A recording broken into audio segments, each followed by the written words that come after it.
This is something really, really special. We got Brandon Boron and Clay Parler from the Six String Soldiers, Army Musicians Group. We were talking for a little while. I said, come on by. This is really, really cool. So tell me a little bit about Six String Soldiers and what it is. Sure thing. Well, we are active duty soldiers and slash musicians. And so our mission really is to travel the country and reach out into the grassroots of America and connect the Army with you fine folks out there. And in addition to that, to get out and thank our veterans, our heroes. That's awesome. That is awesome. How does one get commissioned to this particular unit? You're holding it. I'll let you hold it. How about that? So the Six String Soldiers is actually part of a larger organization called the United States Army Field Band. So we're based out of Fort Meade, Maryland, right outside of D.C. So it is one of the premier military bands of the United States. So if you're ever in the D.C. area, you've probably seen, either in the inaugural parade or if you're just walking around D.C., maybe the Tomb of the Unknown Soldier, you see, all these ceremonies going on. So those are special assignments in the military. So the way that you get in is by audition. So these are very competitive spots that these guys and girls are, a part of. And so to get there, it's like getting to Carnegie Hall. You practice really, really hard, and then you got to win the audition. And you are the guitarist, right? I am one of the guitar players, yes. Tell me your history with music and playing the guitar. Oh boy. Well, where do I start? Music's been it's always been a part of my life since I was a little kid. I can remember getting guitar for a little plastic Kiss guitar when I was a kid. That's what I wanted, and so music has always been a part of my life. I took some lessons when I was younger and played, and then I pursued other interests. I originally studied art in school, but I always ended up gravitating back towards music. I ended up getting a degree in music, a bachelor's degree in music, and still decided I don't know if I want to pursue music, so I went back to school and I wanted to become a doctor, so I went back to school for biology and science and chemistry, and I completed all that stuff, and I decided that I needed a little break from school before I started med school. I had student loans. The military at the time had some great incentives to join for student loan repayment, so I joined the military. I didn't want to do anything medical or anything like that, so I just decided to do something fun. So I originally was going to do PSYOP, Psychological Operations Specialist. They found out I had a background in music. They're like, well, would you like to audition for the band? I was like, I don't know. They're like, well, why not? It's not going to hurt to meet somebody and talk to them. I was like, okay.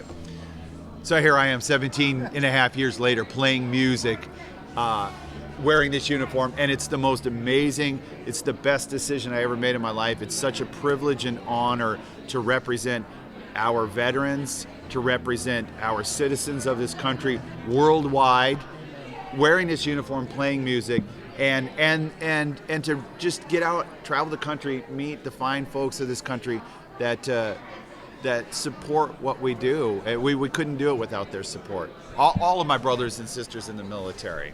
That's amazing. I have to ask, PSYOPs and music, so if you play a Beatles record backwards... No, I'm kidding. I'm kidding. Nothing happens. I've tried it. I cannot blame the problems that I have up here on playing music backwards. Yeah. I love it. What kind of music do you guys play when you do a show? So we do. So that the Six String Soldiers was really founded. We all play different instruments, and we grew up playing all kinds of different music. I love blues and rock and roll, and we all have very different backgrounds in music. But we found that by playing acoustic instruments, that we could go in and make a closer connection with our audience. We go into veterans' homes and go bedside, and we go into schools and we meet with kids and stuff. And it's just anybody that knows that plays the guitar, you can bring a guitar anywhere, and You can play for 100,000 people, or you can play for just a couple people. And so we founded the group playing those instruments, mandolin, guitar, banjo. So naturally it lent itself towards like bluegrass and country and that music, Americana. And although we have different backgrounds, we have sort of really embraced that kind of music and the stories that country music and bluegrass and that type of music tell. And so that's predominantly what we do play. Hence why we're here at Country Radio Seminar. We were just extremely privileged to perform at the Grand Ole Opry in October of last year, and we just had some phenomenal experiences, and the fans of this music have really embraced what we do too, and we thank them so much. And heck, if you know anything about the D.C. area, it's actually quicker to fly down here and play the Opry than it is to drive from D.C. to Baltimore to play the Lyric Theater. So, Although, ironically, we drove to Reagan International Airport to fly here. So we did both. We had the best of both worlds, driving in D.C. traffic and flying here to Nashville, too. So luckily, I'm in Northwest. I am on the yellow line. I get right off. I did that this morning. Get right off on it. I get to the gate 10 minutes before perfect. boarding. Perfect, yeah. So now, do you play in the group as well, or? So I don't. Sergeant First Class Parlor, I handle the booking and logistics of the band. So I'm a recovering trumpet player. I actually joined the Army as a trumpet player. So I came in, coming up on 10 years ago, and I did my first 6 of those as a trumpet player, playing with, marching, doing funerals, certainly playing taps, the scariest 4 notes you could ever play, but it was absolutely an honor to do so. But now I just got into the operations side, and so it's great. I get to meet people like you, get to meet people here at CRS, put things together for the band to have these great opportunities to reach out. The band had their Grand Ole Opry debut this past October. It was a thrill to be a part of that. That's amazing. What is your favorite thing about watching Six String Soldiers? Gosh. And carrying that baton for them and seeing what they go and do? It's interesting. That's a great question. Nobody's ever really actually asked me. I'm looking forward to hearing. I guess maybe the silly answer would be, it's watching the band walk on stage, especially if they're doing a collaboration with another artist, and seeing all of those behind the scenes hours. Finally, everything comes together and lines up, where they have this incredible thing go down, whether it's, playing with John Fogerty or playing with Mickey Guyton. The upcoming tour they have in April, they're going to be performing with Craig Morgan, or Warrant Officer 1 Greer, pardon me, sir. That's how I should be referring to you, of course. But, seeing all of those hours come together and seeing just these opportunities that would not have otherwise, come to be, and then just watching something great happen on stage and seeing the audience respond to that in such a positive way. Was there anything big that happened after the Opry debut that you weren't expecting? Well, I have one.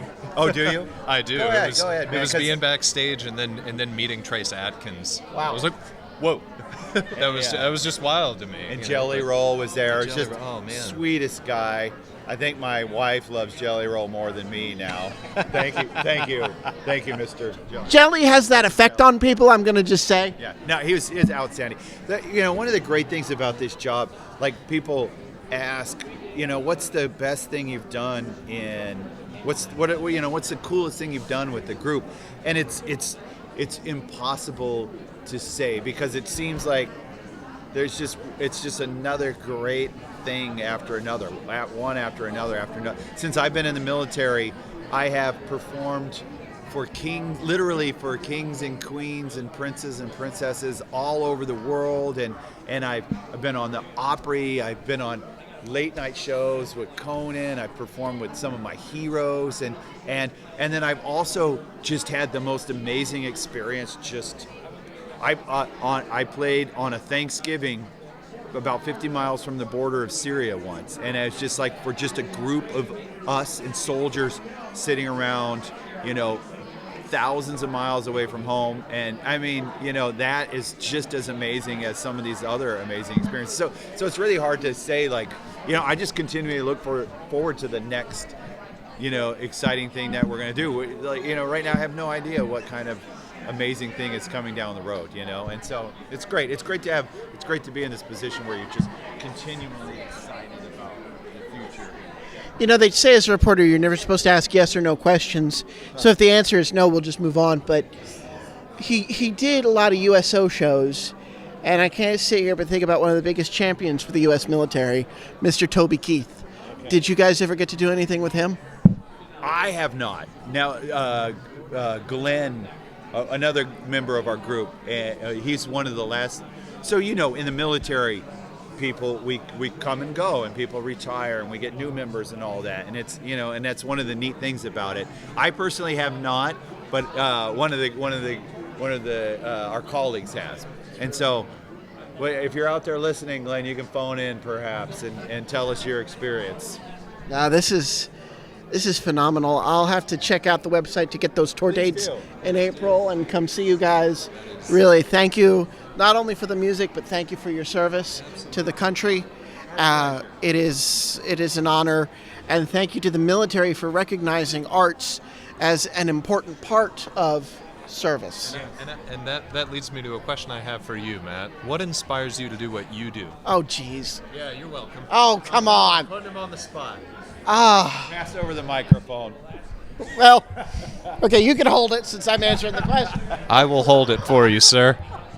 The answer to that is I just love music. I always have. I've always been an entertainer. I've always been very inquisitive to the point where my brain thinks in questions. And I just love doing it. It's just a love for talking to people about what makes them tick and what makes them do what they do and be who they are. And it's funny. It's this journey. I started out and our viewers know this, I started out as a magician and ventriloquist. Oh, wow. Huh. Went to a theater high school. Sure. So all of the answers that he was actually saying them. It wasn't.